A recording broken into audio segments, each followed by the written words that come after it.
Mastermind, Strategist for Hire. Written by Clouds. Read by Distracted by Books. Chapter 27.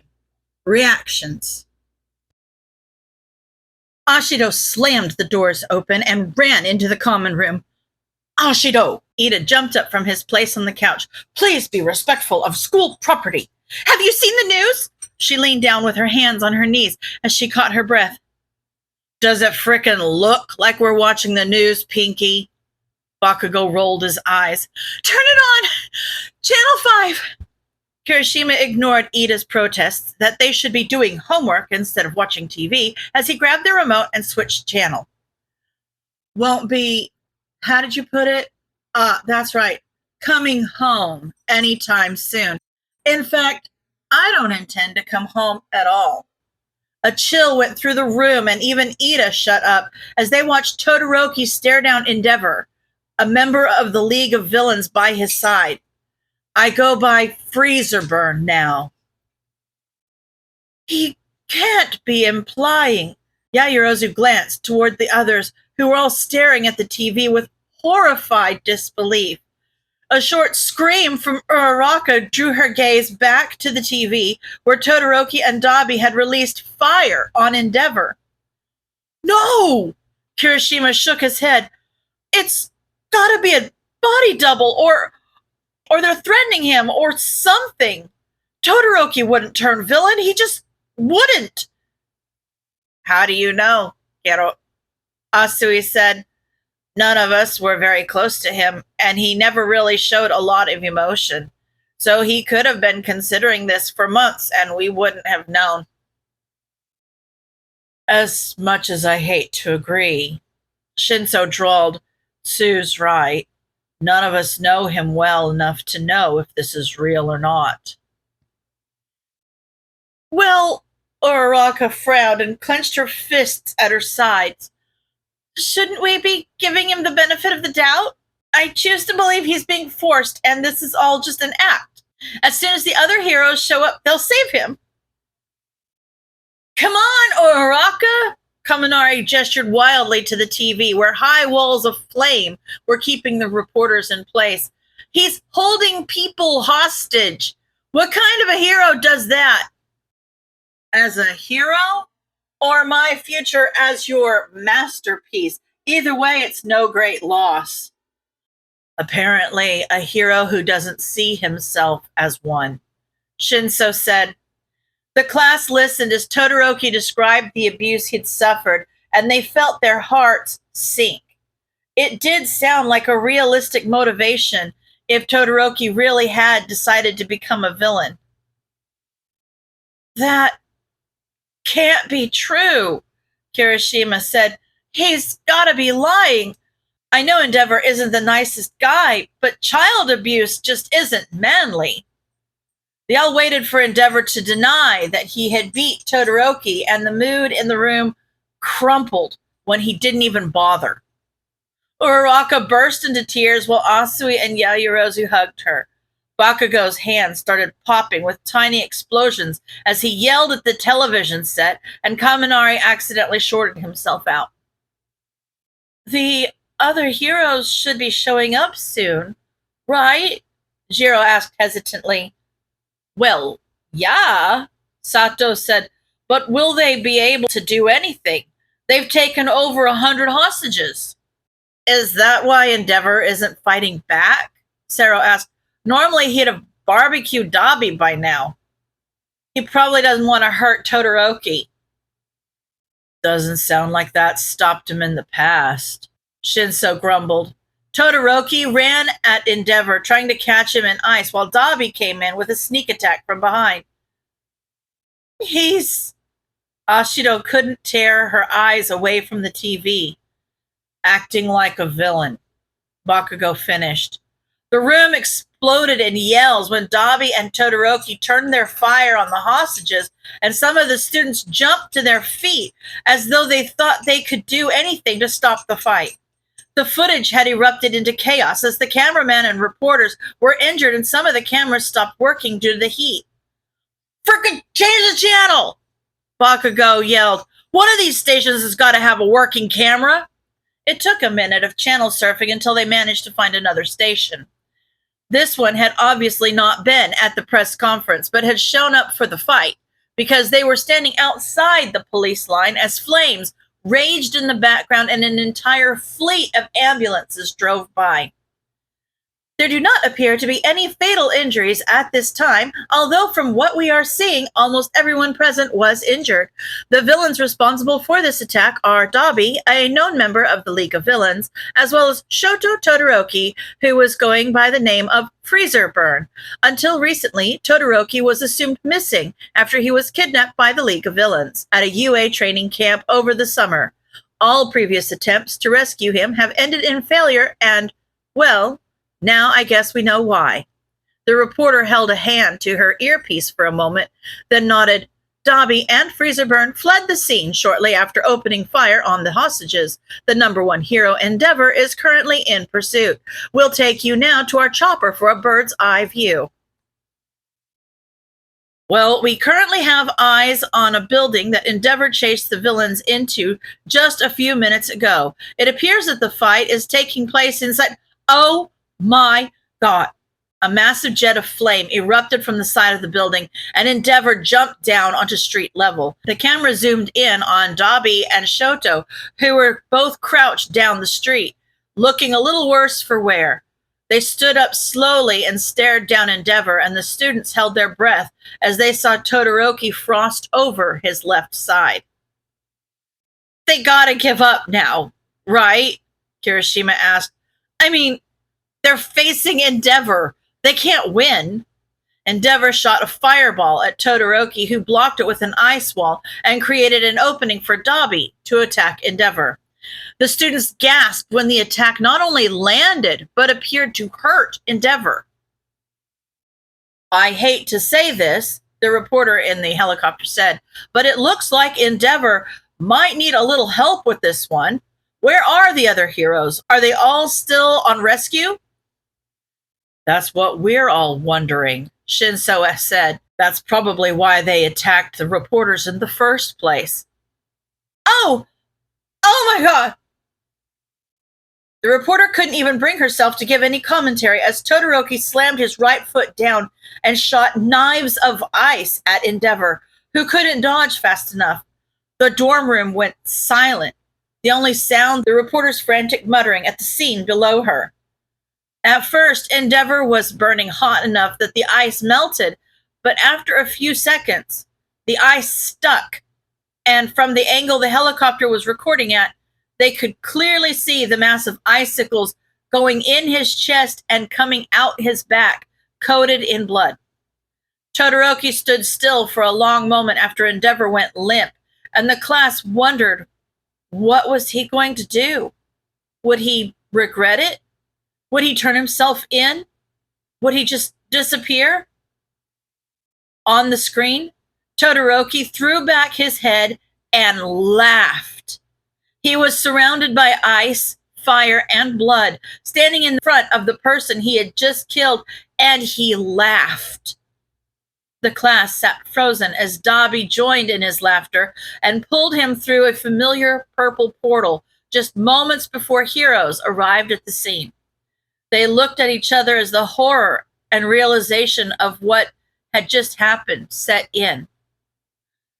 That was the first time they'd seen him laugh. Tsukachi straightened his tie and let out a long exhale as he sat down across from a reporter from the most popular newspaper in Japan. Normally, in a situation like this, he'd hold a press conference, but, well, many of the nation's top reporters were still in the hospital being treated after yesterday's attack, and the rest were understandably nervous about being targeted. So a private interview it was. Hello, Detective Tsukachi. The reporter was a pretty woman with blue skin, lavender hair, and perfectly straight teeth that looked vaguely threatening from Tsukachi's spot in the hot seat. My name is Chitose Kizuki. Thank you for having me today. Tsukachi nodded. Thank you for coming. I understand the media's hesitance to attend a press conference considering the situation. You mean how the reporters on scene were viciously targeted by Dobby and Freezerburn during yesterday's attack? She laughed. It's an occupational hazard. If you're chasing the biggest stories, you're always going to be the biggest target. We all knew that when we signed on. Sukachi was slightly taken aback by her slightly laissez-faire attitude toward the injury of her colleagues, many of whom were undoubtedly her friends as well as rivals. But nothing she said registered as a lie, so she at least was honest about her attitudes. All right, so let's begin. Kazuki leaned forward eagerly. So, there were a few juicy revelations yesterday, weren't there? What do you have to say on the subject of Dobby's identity? We are unable to confirm or deny Dobby's claim of being a Todoroki at this time, Sukachi replied calmly. Endeavor did have a son named Tuya Todoroki, who was reported missing about 5 years ago. Tuya did have a fire quirk similar to Dobby's cremation, as well as a similar eye color, but his scars make facial recognition impossible. So there is a possibility Dobby really is Endeavor's oldest son, but there is no way to know for certain until we can obtain a sample of Dobby's DNA. But don't you have a lie detection quirk? Kazuki asked with a gleam in her eye. Surely you can tell if he was telling the truth from the footage. Normally that would be the case, Sukachi nodded. His words registered as true according to my quirk. But there is always the possibility that he is delusional and simply believes that he is Tuya Todoroki, in which case he wouldn't be lying, at least from his own perspective. Therefore, we are waiting on genetic testing before we can confidently confirm Dobby's identity. Kizuku nodded, satisfied. All right, next question. Both Dobby and Freezerburn accused Endeavor of abusing them as children, including accusations of him participating in a quirk marriage. Did Endeavor abuse his family? Sukashi sighed heavily. Unfortunately, according to the evidence we have gathered in the past 24 hours, those accusations do appear to be accurate. We are still in the process of taking official statements from Endeavor's 2 remaining children, as well as his wife, but the evidence as well as my quirk indicate that Dobby and Freezerburn were telling the truth. He didn't want to give those details to the media. Already there was a huge public outcry against the Hero Commission and the Hero system at large, even without confirmation of Endeavor's abuse. But the fallout would be so much worse if they tried to cover it up and it got out anyway. Sukachi knew that there would be inevitable changes in the Hero system as a result of Endeavor's abuse and Todoroki's turn to villainy, but hopefully they would be able to do enough damage control in the next few months that they could curb the worst of it. Kizuku was smiling slightly, and he could see the hunger in her eyes. So I guess here's the million-dollar question. How did a child abuser get to be the #1 hero? We are currently running internal investigations of both the police force and the Hero Commission to find the answer to that question, Sukachi said. That being said, it appears to have been a mixture of bribery and people's willingness to turn a blind eye out of the belief that Endeavor could not be guilty of crime simply because he was a hero. His violent attitude, which would have been a red flag under other circumstances, was glorified and popularized in the media because we most often saw his violence directed toward taking down villains. It is also important to remember that the hero ranking system is based not on the Hero Commission's data, but on popular opinion polls. We, as law enforcement, have to take responsibility for the fact that Endeavor was allowed to remain a hero in spite of his crimes. But society at large is responsible for putting him in the #1 spot. So, Sukachi, you said that the responsibility lies both with the Hero Commission and with the people who voted for them. Kizuku leaned forward. Do you believe the hero system is broken? I would not go that far, Sukachi replied, but I can confidently say that reforms are obviously needed if we expect the system to fulfill its responsibility to keep the people of Japan safe. Part of the purpose of our ongoing investigation is to determine what reforms need to happen so that nothing like this happens again. Kizuku smiled. Next question. In the last year and a half, a majority of hero deaths have been linked to Mastermind, most notably the death of the former #1 hero, All Might. Do you believe that Mastermind was behind Endeavor's murder as well? Tsukachi grit his teeth at yet another reminder of his failure. Mastermind has been known to work extensively with the League of Villains, of which both Dabi and Freezerburn are members. There were also a lot of moving parts in the operation, and the plan relied on exploiting the weaknesses of Endeavor's quirk, both of which are hallmarks of Mastermind's murder plans. So while we have not recovered any written plans tying Mastermind to Endeavor's murder, it is safe to assume that yes, he was most likely involved. The police and media have known about Mastermind's existence for quite some time. Kizuku smiled. So why hasn't he been caught yet? He is obviously a serious threat to society, and isn't it the hero's job to eliminate those? Tsukashi clenched his fists. He couldn't let her get to him. We have people working around the clock to uncover Mastermind's identity, because we believe that it is the only way we will be able to safely resolve the situation without risking more lives, especially since Mastermind has proven time and again that he is willing and able to kill both heroes and civilians.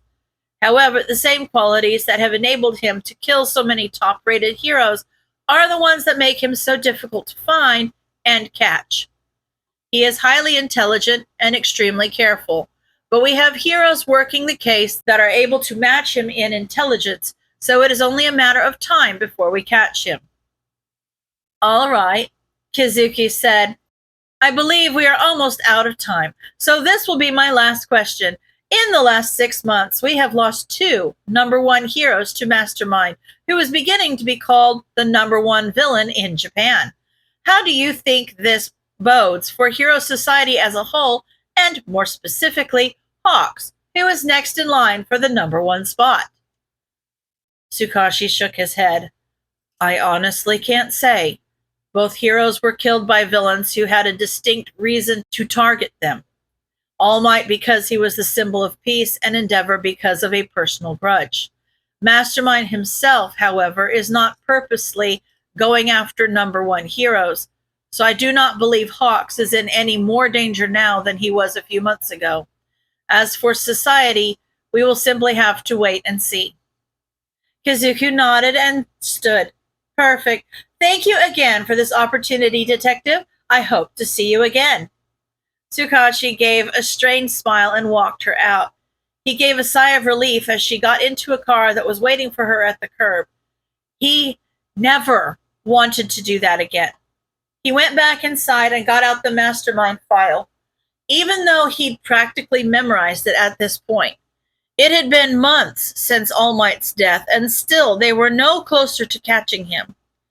Netsu had complained that his fur was losing its shine because of the stress of the case, but he was the only one capable of getting inside Mastermind's head. Tsukashi shook his head and closed the file. Maybe it was time he got a little sleep. End of chapter.